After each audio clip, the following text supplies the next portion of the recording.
Evie's upset that she's sunburned, but welcome back to the mini adventures of Mom and Evie. We are here at the one of the other ports that I guess the more locals use, getting ready to head out to Uros again for our homestay with Luis and his family. So we'll see you on the boat.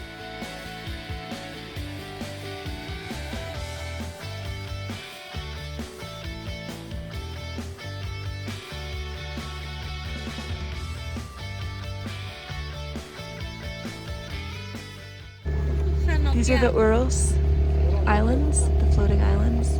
It's a whole community of people that live in like a big circle here around the lagoon. All right, we have arrived at our little casita on the island. Let's do a quick room tour. Okay. Yeah? All right. Uh-huh. This is the bathroom. The bathroom has everything you would need. It has a shower with hot water. It has a toilet. It has a sink. It's perfectly fine. This is glamping. Come in here. And we have a beautiful little room with lots of the art that they make. Lots of the hangings. Oh, and one of the little mobiles that they make. And our bed. And we have glass in our windows. Oh, we do. Yeah. See, so they've made the tourist huts a little more Yes. modern, yes, and fancy than the house that we toured of theirs yesterday. So the best part is the view outside though. Do you want to sit outside for a minute?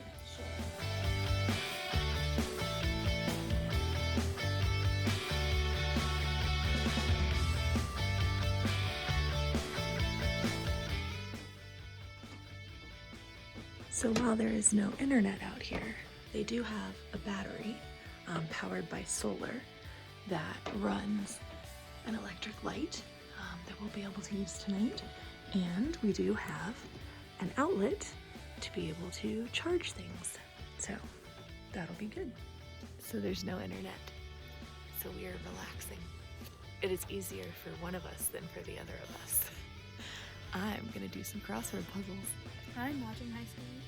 And enjoy this beautiful view. And someone's gonna watch stuff on her tablet. I have to limit myself because it's only 4 movies. So, and I need something to fall asleep with. So I have to limit myself. So I'm just gonna watch this right now. Okay. And then read. And in a little bit, we're gonna have lunch. And then I think we're gonna do a little boat tour to learn more about the rest of the island that we maybe didn't learn yesterday, or islands, because it is a whole community. And then tonight, we're gonna eat dinner with Luis's family. So he brought us over to a little island that's got a little store and restaurants, and Evie is happy because they have fish. And she's also happy because there's a little puppers coming to see us. Hi.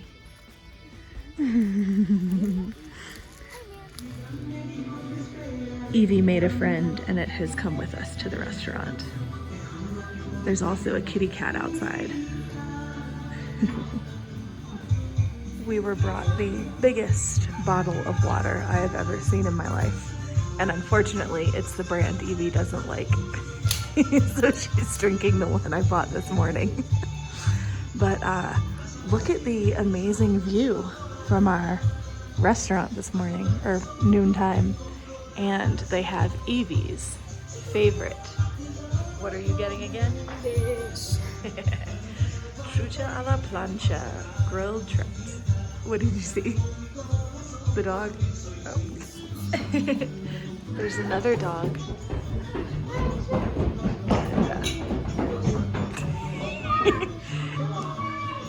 You got that one safe? We were brought a surprise soup, so we'll see what that is. And we have reunited with a family we were on the bus with the other day. Our trucha a la plancha has arrived, and it looks delicious. Evie, are you going to be able to do a food review? Are you going to do a food review? First we had our soup, and it was kind of a celery flavor to it. It tasted like a celery broth, vegetable broth. How's the fish? Not as good as yesterday's? Don't like the seasoning that's on it? Oh, I'm sorry. Do you want to try some of the sauce that they brought with us and see if you like that better? They brought the sauce and Evie said, ooh, that looks like a good sauce. She still has her dog friend next to her too.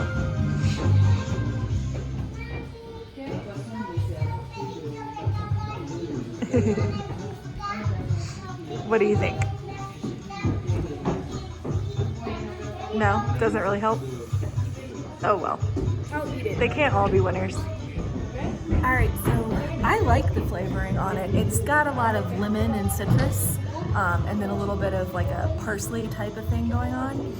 There are a few little bones in it, but that's to be expected with fish. But yeah, I think it's pretty good. I'm gonna try the sauce now and see what the sauce's flavor is.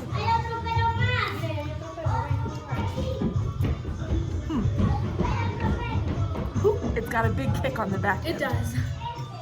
On the front side, it actually doesn't taste like very much, and then it's just like heat, spice.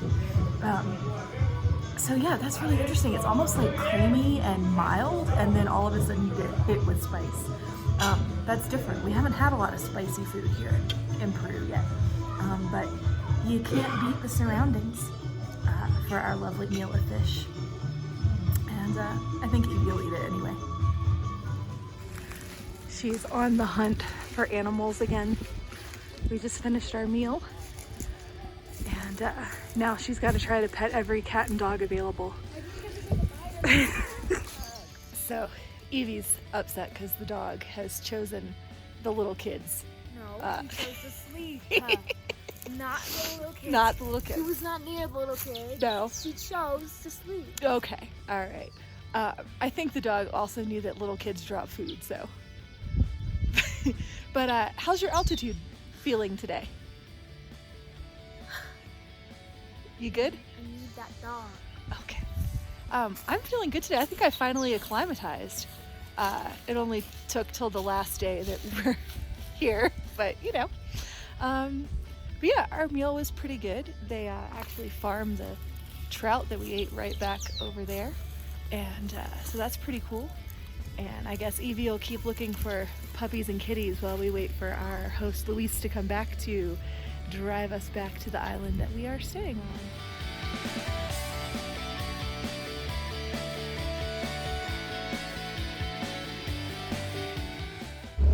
The vistas once again look like they're a painting in a movie set instead of reality here. We're getting a tour around the whole floating islands community. We learned that there are a little over 1,000 islands, like 1,100 islands. There are around, I think he said 1,200 families, and that comes to about 3,000 people that are currently living out here in this community. A number of the islands have these little fish farms in them where they raise all the different types of fish that are found naturally in the lake. This particular one holds a fish that was originally native to Argentina and has now become a favorite of the island people. So after lunch, we came over to what is apparently kind of the main island. And It does look. Yeah, and we met the president of the Uros Islands, and I think we're about to get some of the same presentations that we got yesterday, because they want to make sure that people that are coming out here know what it's all about. So we'll see what they do. Evie's climbing the fish tower. We made it! Let's see. Can you see everything from up there? I have made it into the fish tower.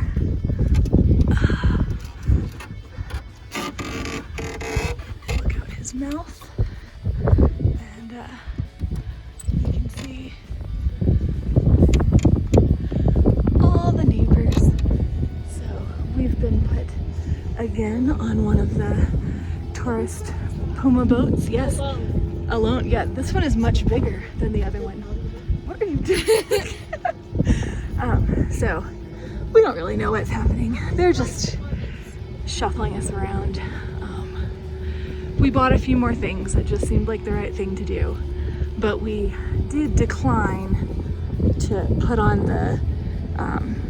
their outfits and take pictures because that just seemed like maybe a bridge too far in the whole cultural appreciation versus appropriation situation that's going on here. Evie is dancing to, I'm guessing, some Taylor Swift? No. No? Glee. Oh, some Glee. Okay, all right. So she's having a good time here. So you can see behind me, I think, how far the reeds go and how big this area of the lake is that's filled with these reeds. The people are called Uros. They are Amaya, the people that they're pre-Inca. And when the Inca arrived, they hid in the reeds. And so the Inca called them Uros, which means like shy, timid people. And so that's what this community's name is now, is Uros. But our guy that was talking to us at this last island did give us kind of a more overview of the geography of Lake Titicaca, which is Titicaca, not caca, and it means the gray puma or the rock puma, and it's even kind of in the shape of a puma, like a lot of their things are, which is kind of weird because, like, how did they know it was in the shape of a puma? Hundreds and hundreds and hundreds and hundreds of years ago. So the men are working on the one over here. They've got a boat full of totora, and you can see them laying new reeds on the island. So our guide yesterday said that they were no longer allowed to fish in Lake Titicaca, but Luis says that's not true and that they fish all the time. They fish every day with these shorter nets for their families. These nets are about 30 meters long, and they primarily catch smaller fish. These are adults, he says. If they want to catch fish to sell for market or the bigger fish, they have to go out into the middle of Lake Titicaca, where their nets are 1 kilometer long. And to take them to market, they have to go out and actually sleep in their boats so that they can start bringing the nets in at 2 a.m. to be ready to sell in the market at 5 a.m. Good morning. We kind of stopped filming yesterday because She had some problems. yeah, well, we were just reading. We were hanging out. We were relaxing. I was reading. She was watching movies. Oh, you can't see. Hold on. There we go.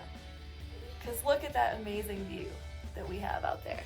Yeah. It was peaceful. It was like sitting by a lake, which it is literally what we're sitting doing. Oh, look at the thing. I was gonna say, or we're sitting on the beach. So I did crosswords. I read. She did some stuff. He waited. Oh, did he? And then last night I She had some started feeling pretty rough. Yeah, really rough. Really rough. It was bad. I got barely any sleep. But I can go off of a couple hours and live the whole day, so I'm good. So we may not film too much today either because it's basically just travel. The boat Shower. to the bus to the plane to the shuttle to the Wait, hotel. Are we So riding a bus?